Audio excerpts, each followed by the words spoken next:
A few weeks ago, Outdoor Boys, a massive YouTuber who usually talks about how to survive in the backcountry, stood up at a university graduation ceremony and gave what might be one of the best personal finance speeches I've ever heard. The strange part is that it wasn't about investing or what it takes to be rich or finance at all really. It was all about survival. But it wasn't about survival in the wilderness as he shows on his channel. It was about surviving life. Because whether it's a recession, losing your job, a market crash, a health scare, or simply trying to get ahead while everything gets more expensive, everybody is trying to navigate uncertainty with the resources they have available. What really stood out to me was that his message wasn't about stock picks, side hustles, or getting rich quick. It was about one simple thing that gives you more freedom, more opportunities, and more protection when life inevitably throws a curveball your way. So in this video, I want to break down the speech, pull out the money lessons hiding underneath it, and explain why this might be some of the most important financial advice you'll hear all year.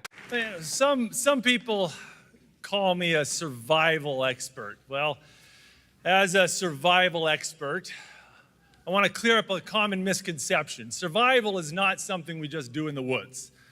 Something each and every one of us has to do every single day. And whether you're building a fire or gutting a moose or drafting a motion, we're just trying to survive as best we can with the resources we have.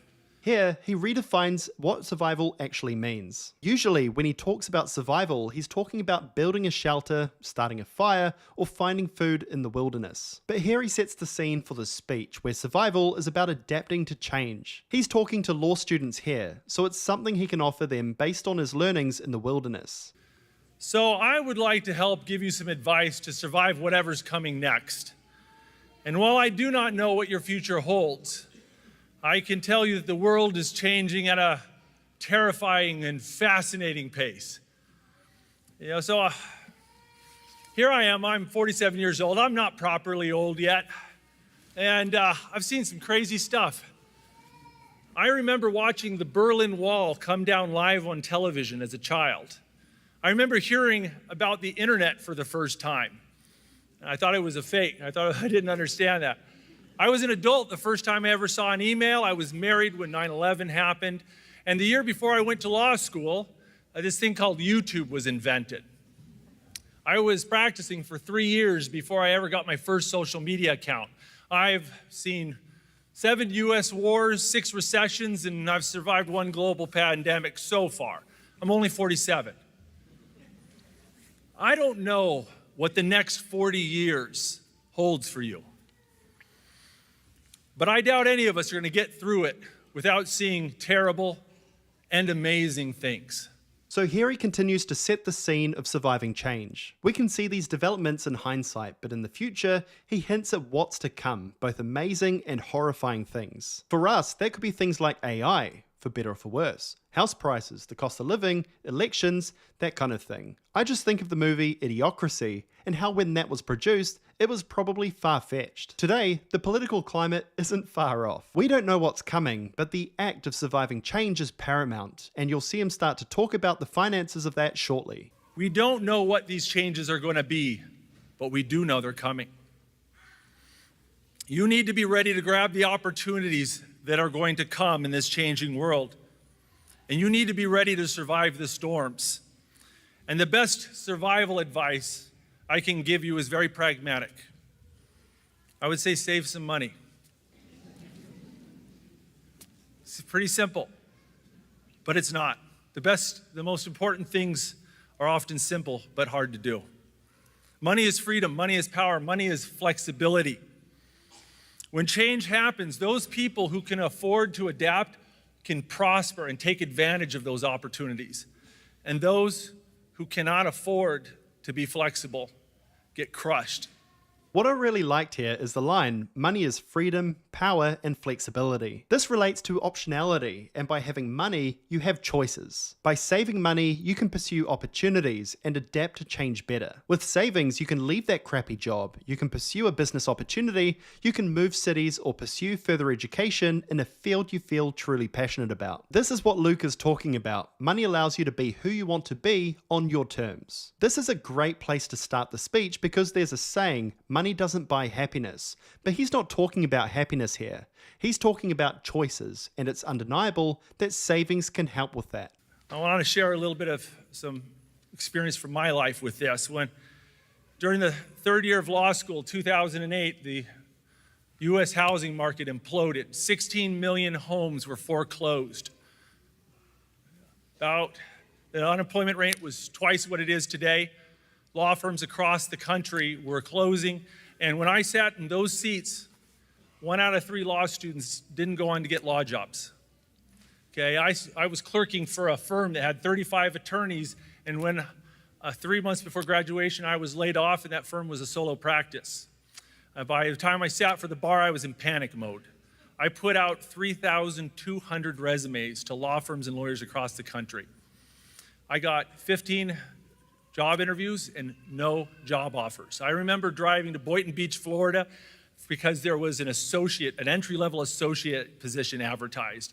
And I remember interviewing for this, and the partner points out the door at a well-dressed professional woman in her 50s who was being trained to make copies and run the coffee machine. She goes, "See that woman there?" I go, "Yeah." She goes, "That's our new receptionist. She's a licensed attorney with 20 years of experience." 300 people applied for her job, many of them licensed attorneys. "Why do you think you deserve to get an associate position?" And I looked her dead in the eye and said, "Because I am very, very good looking." Go big or go home, right? You know, I did not get that job. I did not get that job. I couldn't back it up. But I walked away from that convinced that it was going to be easier to steal people's clients than it was to get a job. And so I said, I'm going to start my own law practice. October 2009, I got my law license. The ink wasn't dry, and I had my law firm started. And the very next day, I was open for business. I worked for 13 months for free. And I spent $15,000 on multiple failed advertising campaigns trying to drum up business. And on the 14th month, it all changed. My final advertising campaign blew up. Brought in tons of clients, my law firm exploded, and it made my family very well off. And the very first employee I had was a guy from my graduating class. And he had good GPA, he'd been on the Journal and internships and, you know, everything I wasn't. And I was graduated second from the bottom of my class, and I was the weird dude who was always fishing instead of studying, and I was a hot mess as a student. And I've spent a lot of time thinking about the differences in trajectory, and I'm convinced it's not skill and it's not intelligence that prevented him from doing what I did. It was money. I had money in the bank, and he had debts. I could afford to work for free for 13 months. I could afford to take risks.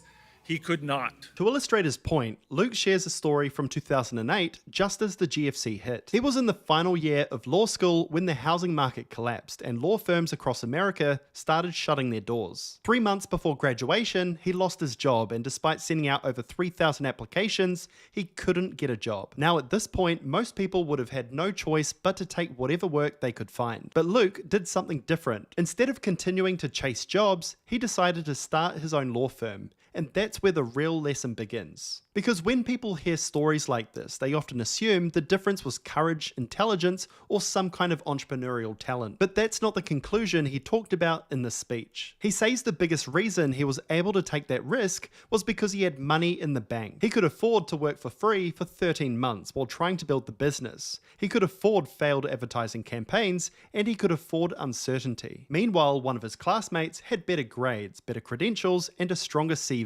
But he also had debts around financial obligations that made taking that kind of risk almost impossible. And I think that's such an important point because we often talk about savings as protection against emergencies. But what Luke highlights here is that savings don't just protect you from the downside risks, they also allow you to take advantage of the upside opportunities. Having money in the bank gave him something incredibly valuable: Time to experiment, time to fail, and time to build something. And eventually, time for that opportunity to pay off. That's why I think one of the biggest misconceptions in personal finance is that cash savings are just sitting there doing nothing. Sometimes cash isn't there to generate returns. Sometimes it's there to buy flexibility. And in a rapidly changing world, flexibility can be one of the most valuable assets that you own. I was very fortunate to have money at that period of time.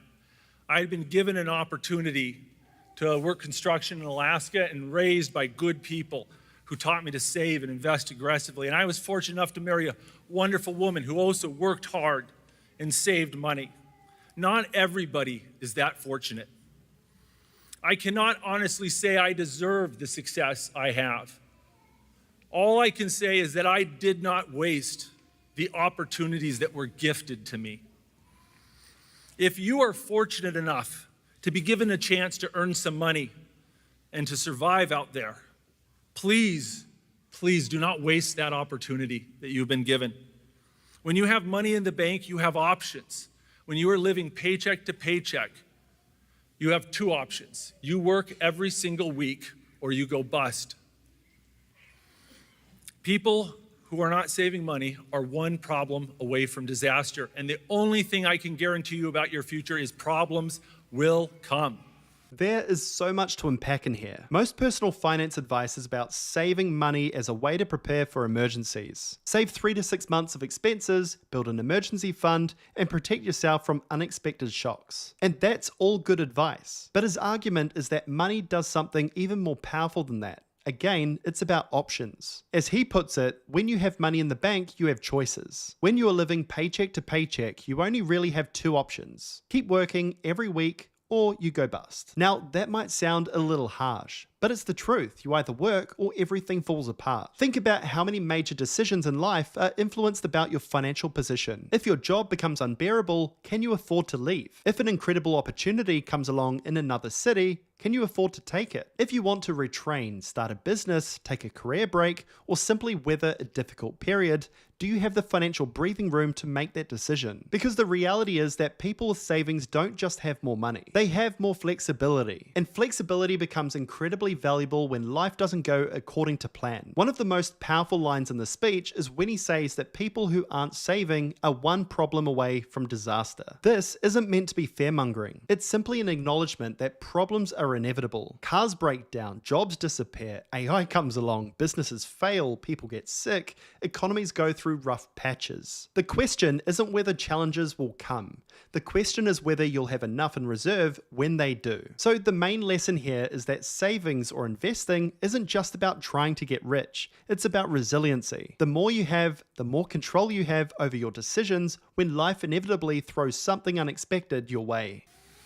Now, there are a lot of things we cannot control. There are no guarantees in life. That is why it's so important to save.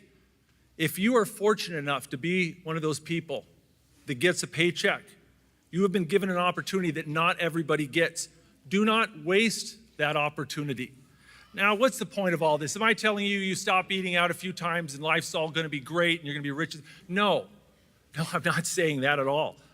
I do not know what we are going to have to do to survive the next 40 years. But I can tell you that your odds of success are much, much greater if you spend less than you make and you save money aggressively. There at the end, there were two sentences that were the most powerful. Spend less than you make and save aggressively. It might sound like boring advice. It's those simple words that can make the biggest difference. He's not telling you to find the next Nvidia or spruik in crypto or telling you to start a side hustle. It's the simple point of spending less than you earn. No afterpay, no lay-bys, no cue cards, no lingering credit card debt, just living within your means. So much of my success was because of God, my parents, my family, and other people, and things outside of my control. I was blessed with opportunities, and the best I can say is that I didn't screw it up. I don't know what opportunities and dangers are going to come. But if you are fortunate enough to get a paycheck, don't you screw it up either, okay? Save as much as you can, as quick as you can, because some amazingly wonderful opportunities are coming your way. And if you're going to be ready to take advantage of those And to survive the storms, you're going to have something in reserve. So good luck out there. I know you can do it. So, as he rounds out the speech, he reminds people that much of his success comes from taking opportunities when they arise and not screwing it up. As he mentioned earlier, many of those opportunities arose from having money in the bank, accumulating from spending less than he earned. This is the central idea to his speech, and it's so simple, but I think many people forget it. Afterpay, credit cards, FOMO, there are so many distractions that try to take us off that path. As Luke reminds us, when opportunities arise, you'll be in a much better position to take advantage of them if you've built up your savings. It doesn't guarantee success, but it dramatically increases your odds. Going back to the start of the speech, the future is uncertain and it's impossible to know and start preparing for those specific events today. But the people best positioned to navigate that uncertainty are the ones that have built up their financial resilience to adapt when the world changes around them. So here are the 4 key messages I got from Luke's speech. 1. Spend less than you make. 2. Save aggressively.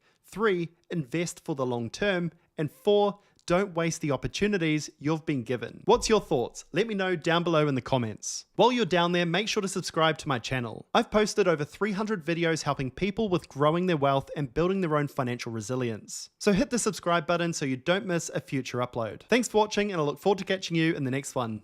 Cheers.